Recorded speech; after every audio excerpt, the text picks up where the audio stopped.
Well, I want to thank Richard for helping craft this these awards that we're doing. I think we're hitting on a lot of very important issues and I think areas of education, and we've got much more to talk about. As I mentioned, we did do the progress monitoring bill signing yesterday.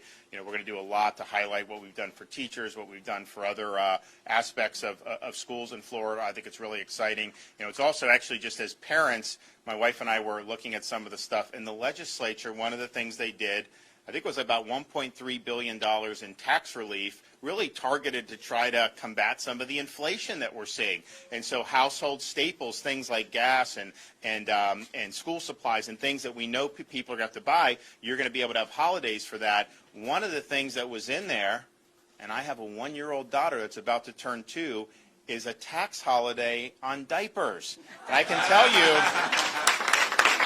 we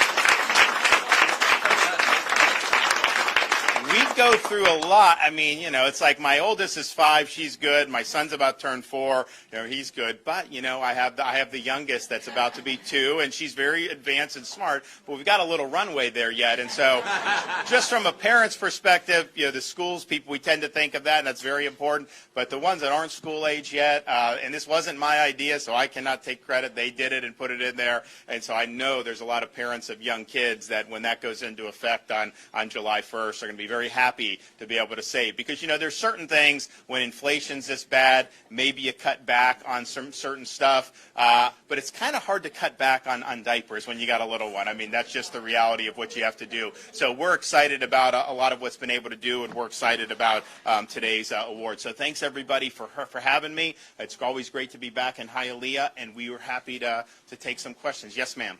Hello, Governor. One of the major concerns right now in South Florida is the rising cost of property insurance and rent.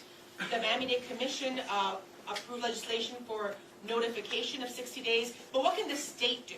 So here's what I would say. I mean, on the rent, I think in the budget there was, I think, hundreds of millions of dollars for assistance for people that particularly with dislocations for COVID, and so that's in there. There's also, I think, fully funding for what we've promised for affordable housing. But if you look at what's happening, general inflation is causing all this stuff to go up. I mean, it's not like this is happening in a vacuum.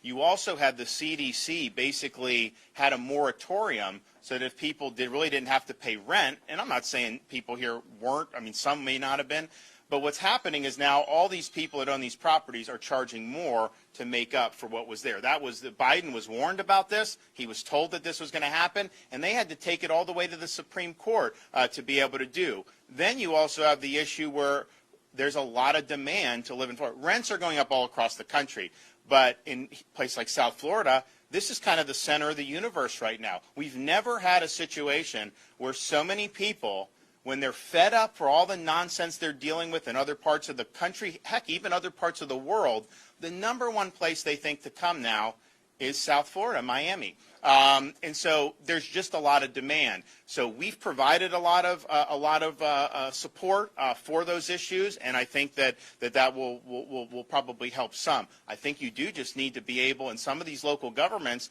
they'll talk about, hey, the price of rent is going up, but then they don't let new construction happen the way they do. You have to increase the housing stock in the state of Florida. Some of that will be apartments that may be more affordable, but we also need more single-family homes. I mean, there's families that want to come that are feeling this pinch too. So I think we did a lot in the budget that will go into effect, but I also think making sure that we're increasing supply. There's things that the state has been supportive of, and different communities in Florida have approached it a little bit differently. And you're right to do it, but if you're being very restrictive on this, it's hard to then turn around and say, oh, the costs are going up. I mean, you need to be able to expand that supply so that people have the ability to do it. But here's the thing. We warned about this Bidenflation last year. They came in and did this massive spending. The Fed has printed trillions and trillions of dollars. The biggest increase in the money supply that we've seen in quite some time. Of course you're going to have inflation when that happens. This was something even people like Larry Summers, who's a Democrat, was high up in Bill Clinton's way, he said, if you pass this, it is going to cause inflation. And so that's what's happened, and I don't see it ebbing anytime soon. I think this is likely to be something that we're going to have to contend with. So yes, we're providing support on the housing. We did a bump $1.3 billion in tax relief to hopefully mitigate some of the crunch that people are feeling. But make no mistake about it, what you need to do is reverse those policies that are causing the inflation to begin with. Why are we not producing more energy here in the United States? We have places, we have pipeline that could go. Natural gas, we have more. They don't do permits for that like they used to.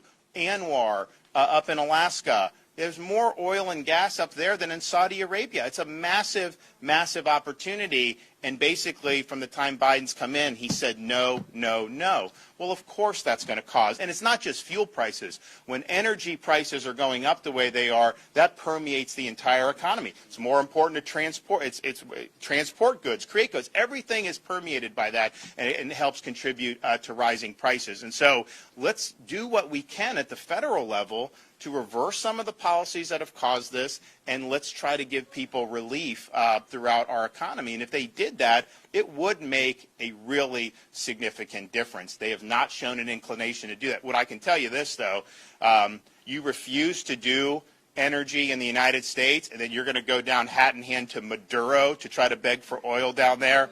No way. We're not going to accept that.